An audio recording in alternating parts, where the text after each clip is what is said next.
So most of us know that before we upload images to our website, we're going to need to make some changes, or it's likely that we're going to need to. We might need to rename it, we might need to resize it, we might need to change the resolution, or we might need to crop the image. And all of this is better done before you actually upload it to your website. So I'm going to show you, if you're a Mac user, how you can go ahead and do this with Preview, which is a free editing software that you have on your iMac, your MacBook Pro, your Mac Air, whatever it is that you're using. Preview is a free software that comes with your Mac. So let's just dive in. I'm going to show you how straightforward it is to do this. So let me just share my screen and hop over into Preview. So this is an image that I downloaded from a stock image library. I've got a blog post that gives you lots of different resources where you can get royalty-free images that you can use for free. So let's just say that this is an image that I'm going to use on an article that I'm writing about how you can work remotely. So I help people build their digital businesses successfully so that they can basically work anywhere in the world. So this could be a blog post that I'm writing around that topic. So what I can do is I can change this from some kind of random title. If I just click on it, you can see it brings this name up and I can just overwrite it. So your title of your image should be relevant to the post that you're writing, and it should also have some kind of keywords in it if possible. So I'm going to go ahead and I'm just going to say, let's call this Woman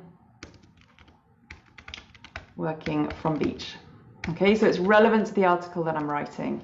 So you can see that that has changed. Actually, I forgot to put the dot in there. So instead it should say .jpeg. So let's just put that dot in like that. Okay, so now we've renamed it. Now I'm going to go to Tools and Adjust Size because I want to change the size of it, or I at least want to check the size of it.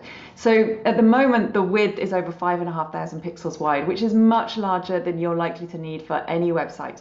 So let's just say I want this to be a full width image on my website. I'm going to change it to 2,000 pixels.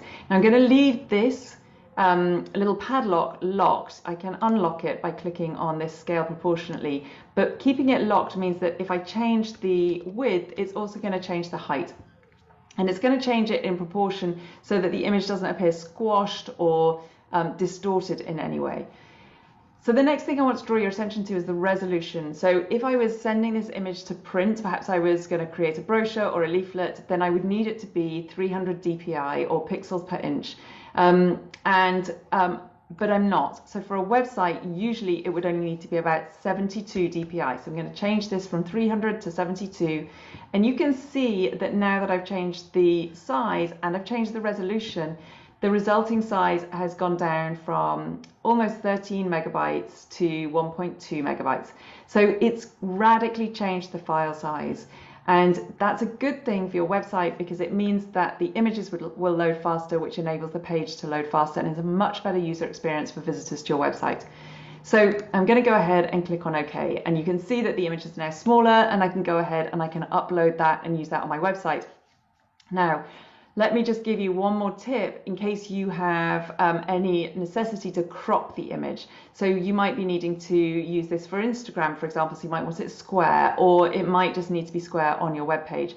So the way that you do that in Preview is you can literally just click and drag. So all I've done is I've just held down the mouse with my left clicked and held it down and dragged it. And you can see the dimensions in the bottom right hand corner. So at the moment, this is 1377 by 1333.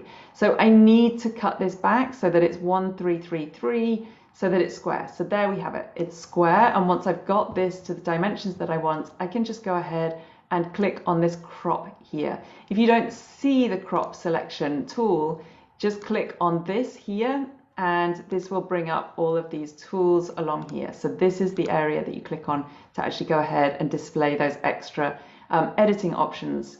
And that's it. So now I have this image as square, and it now has a name that I'm happy with, if the sizing is correct, the resolution is correct, and I've managed to crop it. And so that's all that you need to do. It's really that straightforward in Preview. So if you've enjoyed this video, please go ahead and hit the like button, and do subscribe to my channel to get lots more tips around your online marketing and your website and any kind of tech around your website as well. Thank you so much for being here. My name is Vicky Etherington. I'm founder of The Website Mentor, and I really appreciate your time watching this video.